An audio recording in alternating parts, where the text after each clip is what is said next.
எங்க ஏரியாவை இனிமே யாருமே சேரின்னு சொல்ல முடியாதுன்னு அவ்வளவு மகிழ்ச்சியோட நம்பிக்கையோடவும் சொல்றாங்க வடசென்னை மக்கள். இப்படி வடசென்னை மக்களோட சந்தோஷத்துக்கு காரணமா ஒரு சம்பவத்தை பண்ணியிருக்காரு துணை முதலமைச்சர் உதயநிதி ஸ்டாலின். நலிவடைந்த பகுதிகளை மேம்படுத்துற விதமா கடந்த ஆண்டு ஏப்ரல் மாதம் வடசென்னை வளர்ச்சி திட்டத்தை அறிவிச்சாரு நம்ம முதலமைச்சர் மு.க. ஸ்டாலின். கிட்டத்தட்ட 6876 கோடி ரூபாய் மதிப்புல இந்த திட்டத்துல 238 பணிகளை தமிழ்நாடு அரசு மேற்கொண்டு வருது. இப்போ அந்த பணிகள்லாம் எந்த நிலையில இருக்குன்னு துணை முதலமைச்சர் உதயநிதி ஸ்டாலின் அரசு அதிகாரிகளை கூப்பிட்டு ஆய்வு நடத்தியிருக்காரு. இதனால சென்னையோட முக்கிய பகுதிகளில் என்னெல்லாம் இருக்குமோ அது எல்லாமே இனி வடசென்னை பகுதியிலே இருக்க போதுன்ற நம்பிக்கையை உருவாக்கி இருக்கு துணை முதலமைச்சரோட இந்த ஆய்வு கூட்டம். வடசென்னை பகுதிக்கு அப்படி என்னெல்லாம் கிடைக்க போகுது? ஏற்கனவே இருக்கிற பிராட்வே பேருந்து நிலையத்தை மேம்படுத்தி பல அடுக்கு பார்க்கிங் வசதியோட ஒரு பெரிய பேருந்து நிலையமா உருவாக்கிட்டு வராங்க தமிழ்நாடு அரசு. அதோட வடசென்னை பகுதியில் இருக்கிற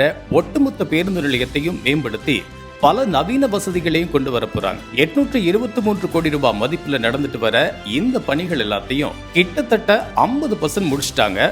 அது மட்டும் இல்லாம உள்ளரங்க விளையாட்டு மைதானம், உடற்பயிற்சி கூடங்கள், கழிவுநீர் அகற்ற கட்டமைப்புகள், குடிநீர் விநியோக கட்டமைப்புகள், புதிய நூலக கட்டடங்கள், புதிய பள்ளி கட்டடங்கள், சமுதாய கூடங்கள், சூப்பர் ஸ்பெஷாலிட்டி ஹாஸ்பிட்டல், சாலை பணிகள், மின்சாரத்துறை சார்ந்த பணிகள்னு பல பணிகள் இரவு பகலா நடந்துட்டு வருது. இதுல முக்கியமான விஷயமா வடசென்னையில இருக்கிற அனைத்து கடற்கரை பகுதிகளையும் அழகுபடுத்திட்டு வராங்க. கண்காணிப்பு கேமராவும் பொருத்தப்பட்டு ஒரு சுற்றுலா தலமா மேம்படுத்திட்டு வராங்க நம்ம தமிழ்நாடு அரசு. இந்த திட்டத்துல ஏற்கனவே பல பணிகள் முடிக்கப்பட்டு பயன்பாட்டில் இருக்கு. அதுல குறிப்பிட்டு சொல்லணும்னா 8 LGP எரிவாயு மயானங்கள் அமைச்சிருக்காங்க.